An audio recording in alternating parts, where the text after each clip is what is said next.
Hello, welcome back to Cracking the Cryptic, and today I'm going to present a really special puzzle. I released a video about a week ago on a revolutionary Sudoku technique created and analysed by Cappleman-Lynes, who is about to represent the UK in the World Sudoku Championship, which starts tomorrow in Germany.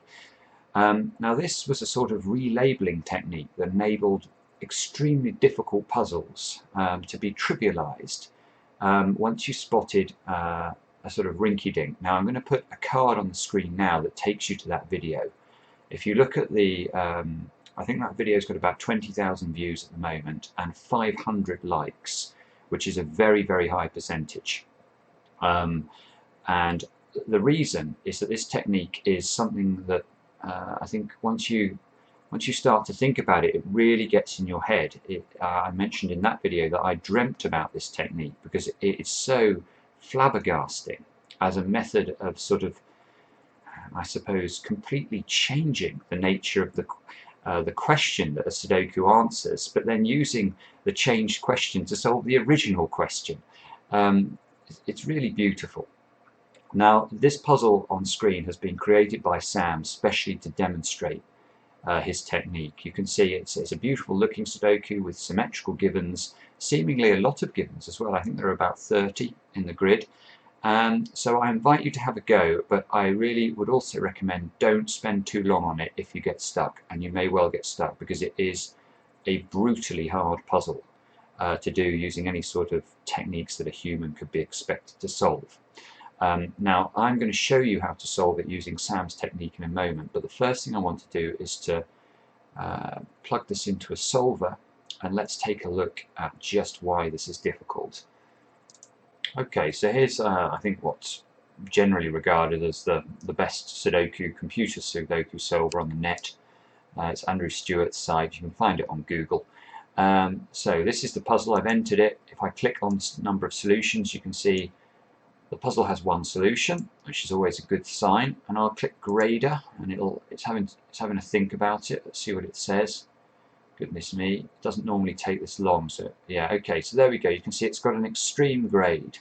I don't really know how these numbers work, to be honest, but it's extreme. Looking at down the right hand side, it's got some tough strategies, diabolical strategies, and extreme strategies. So I guess if it's giving it an extreme grade, it must need some stuff down at the bottom right here. So there's lots of chaining techniques that we might expect to solve. So let's just see how it does it.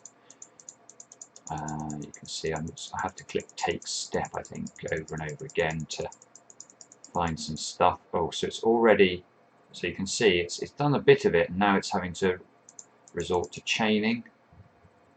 What's that? An X-wing? It's not too bad. Whoa, and then right down here to pattern overlay method, whatever that is.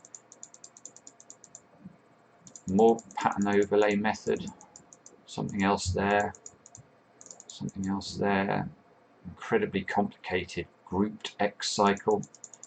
I mean, those of you who follow the channel will know that what the heck is that? Now that's something that you don't spot every day. Unit forcing chain. That's one of my favourite diagrams I've ever seen from the solver, I think. Oh, now it's finally got a 7 in the grid. It's got something else there. Oh, now it's cracked it. So you can see, I hope you can see anyway, that was absolutely monstrous. Now, I'm now going to show you how to solve it using Sam's method. And as I say, there were some comments on the earlier video saying, you know, how can this be a useful technique? You know, and I have to say, obviously, some of these techniques down the right here, they aren't used for all puzzles, but I think where you do manage to find examples where this technique can apply, it is sensationally interesting. And clearly, as Sam has proved, as we're about to see, it's certainly possible to find Sudokus that have the sort of inbuilt logic that requires this technique. So let's have a look, see what we can do. I can place a 2 here, look, these 2s. That's a 2 there, because of the 2s dotted round the grid. 4s, lots of 4s in the grid. There must be a 4 in one of these 2 squares. must be a 3 in one of those two squares because of these 3's here. Must be a 1 in one of those two positions. 5s. Look, these two 5s operate on this 3 by 3 block quite nicely. It's going to lock a 5 into this square. And so there's a 5 in one of those two squares as well. This square must be a 5 because of the 5s, those 3 5s, look. So let's put another 5 in. Now that square can be a 5. And there's a 5 in one of those two positions. Now, okay, so where should we go now? Let's have a look at 6's. Yes, 6's. Look at those. These 6's eliminate all those squares in the central square. That gives us a 6 there. 6, oops, not a 7. A 6 in one of those two positions. This square's got to be a 6, look, because of these 6's. That's got to be a 6 as a result of placing this 6. That's got to be a 6 now. Oh, that's got to be a 6, and all of a sudden we've done all the 6's. Okay, so now there must be a 4 in one of these two squares, look, because of this 4 here. 4, 4. What do we need up here? We need 3, 7, and 8. So there must be 3 in one of those two squares. 3 in one of these two. No, here we go. 3's are nice. Those two 3's. Going to give us 3 here, 3 here. 3 in one of those two squares because of this 3 and this 3. That means this square can't be a 3. Let's complete the central column. That's going to be a 7 into this square. Now this square must be a 2 because of these 2's. That means we need 8 and 9 into the open squares in the central box, 7 and 8 into those two squares, and 7 and 9 into those two squares. Okay, let's just check and see how much more we can do without grinding to a horrible halt. 8, 9. Yeah, this 1, look at that, that's going to give us another digit because we get 1's into those two positions in this box. That means this square can't be a 1, but this one has to be a 1, so that's 1 and 5, like that. Now this square must be a 5. Now if we look at where 3 can go in this bottom left-hand block, it can only go into those two squares. So that gives us a 3, 4 pair now here. Must be an 8 in one of these two squares because of the 8 there.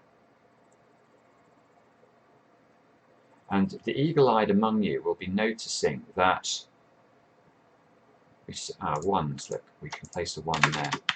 We seem to be making very good progress with the numbers 1 to 6. We haven't completely got all of the numbers 1 through 6 into the grid, but we have made stellar progress. And in terms of 7, 8's and 9's, we've only got one instance of each, and they're all appearing in the central column. And this should be ringing some bells for you if you've been following the logic relating to this structure. We can place a 2 here still, look. Let's make sure that we don't miss anything that could give people pause for thought in terms of wondering whether there was another way through this that was sort of spottable. 4's here, on that 7, 8, 9. So let's pause here. Let's pause here. Now I'm going to tell you what I'm going to do now, and if you haven't seen this technique before, you're going to be quite surprised. My suggestion is that what we need to do is to remove from the grid this square, and this square, the 9, the 7 and the 8. As someone put it, I think, on the earlier video, the only purpose of these 3 numbers is to resolve which of otherwise identical solutions is going to be considered the correct one. So you can imagine that this 9, 7 and 8 are fixing the 9, 7s and 8s across all of the rows and columns and boxes of the rest of the Sudoku. Nothing else is influencing where the 9, 7s and 8s lie. So what we can do in a puzzle like this is I simply remove the 9, 7s and 8s and I put them somewhere else. So I allocate them to either a complete column, a complete row, or a box. So let's just take a look at this. This box looks quite a likely candidate to me. So if I fill in this box, the 7, 8 and 9 that I take out from here into here, and then I'm going to solve the puzzle. Now you may say, but that's nonsense. You're not going to get the solution. Only by luck will you get a solution that has a 9, a 7 and an 8 into these three positions. You're absolutely right. Only by luck would I get that solution, but I don't care, because even if I don't get that solution, I can then relabel the 9, 7s and 8s and recreate this solution.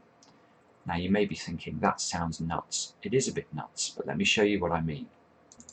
So here's that stage in the puzzle without the 9, the 7, the 8. Now I'm going to put a link to this under the video as well, so you can play around with this yourselves. So this is, I think, as far as you can get, and as far as I did get, using sort of easy techniques. And what I'm going to do is I'm just going to go 7, 8, 9, like that. And now I'm going to solve the puzzle.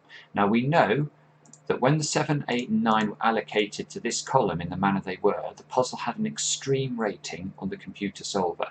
So let's see if I have to do extreme techniques to finish the puzzle from here. You can see there's going to be a 7 in one of those two squares, which means obviously that's got to be a 7 to complete this row. That square's got to be an 8 or a 9. Now, because this square can't be a 7 now, because of the 7 down here, there's a 7 in one of those three squares, therefore that square must be a 7. Now there must be a 7 in one of those two squares. Now this square must be a 7, because obviously you have the 7 down here. Now that's a 7. So we can label 7s into those two positions. Now to complete this column look, I need 4 and 8 into the open cells. So now, actually I can't resolve the 4, I thought I would be able to. 4 and 8 here, so this must be a 9. Now this must be an 8. Now I know there's an 8 over here, so there must be an 8 in one of those two squares. Don't know which one yet. I suppose that was obvious anyway, and that one of them's got to be a 9 in one of these two squares as well. That gives me an 8-9 pair look in row 7. So 3s and 4s into those two positions. I think I've actually got that labelled from the earlier solution. Okay, so let's continue. We need an 8 here. We can just fill that in. These two squares have got to be 3 and 9, which we can't resolve yet. You can see I've not had to do anything remotely clever yet. I'm just literally filling in digits. Now this must be a 9, this must be a 4, that resolves the 4 and the 3. Now this square must be a 3, that's a 3 and that's a 9. This must be 7 and 8 in some combination. 8, 9, 8, 9. This 4 resolves the 4 and the 8 over on the right hand side of the grid. Now this square must be an 8, look. This is a 7 and a 9 in some order.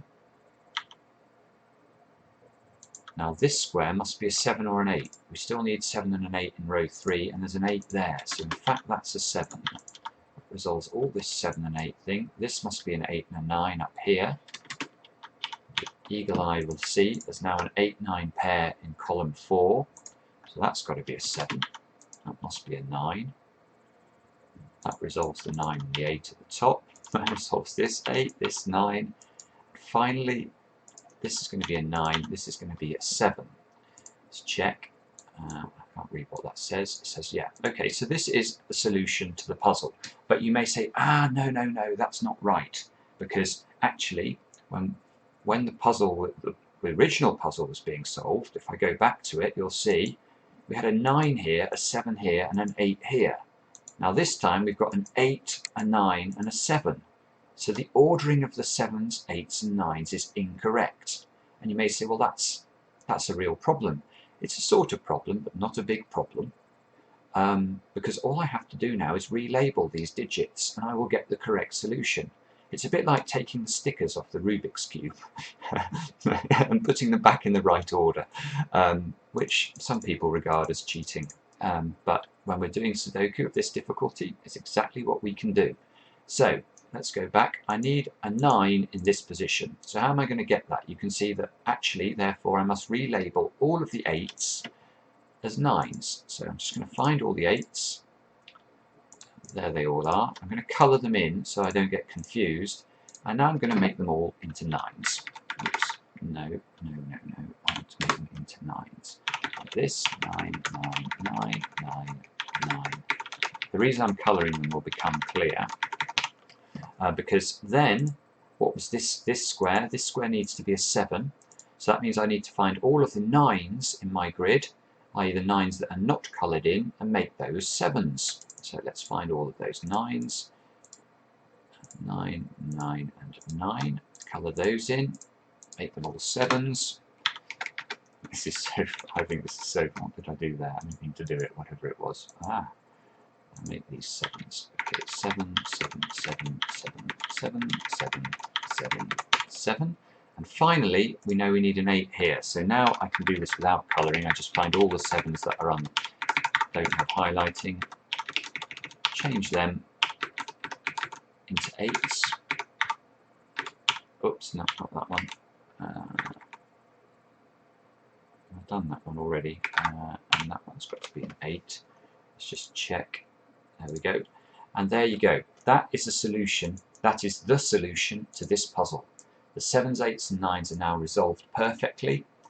And you can see, therefore, that the way of looking at this was to view these as their labels. They're fixing out of the huge number of possible permutations of the 7s, 8s and 9s in this grid.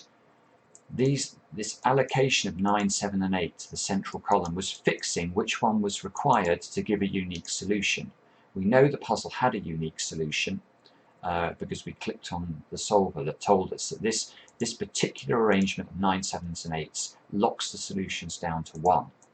But there's nothing to prevent us finding another solution to the essence of this puzzle, i.e. without the 9s, 7s and 8s, and then finding the correct solution to this actual puzzle with this particular arrangement of 9, 7s and 8s by relabeling. And that, if you're interested in Sudoku, if you're interested in mathematics, it's just magical, absolutely magical. We have reduced this extreme puzzle to something that somebody who'd hardly ever done a Sudoku could solve in a few minutes. And yeah, to those of you who challenged us to say, well, surely there can't be many examples. Well, I'm not saying there are many examples, but let me tell you, if this came up and you weren't fond of bifurcation, then I defy anybody to finish the puzzle more efficiently than I've done using Sam's amazing technique. So I hope you guys really enjoyed that. If you're not subscribers, do consider subscribing. We really appreciate it. Thanks to Sam as always. Fantastic and interesting logic. And we'll be back soon with another edition of Cracking the Cryptic.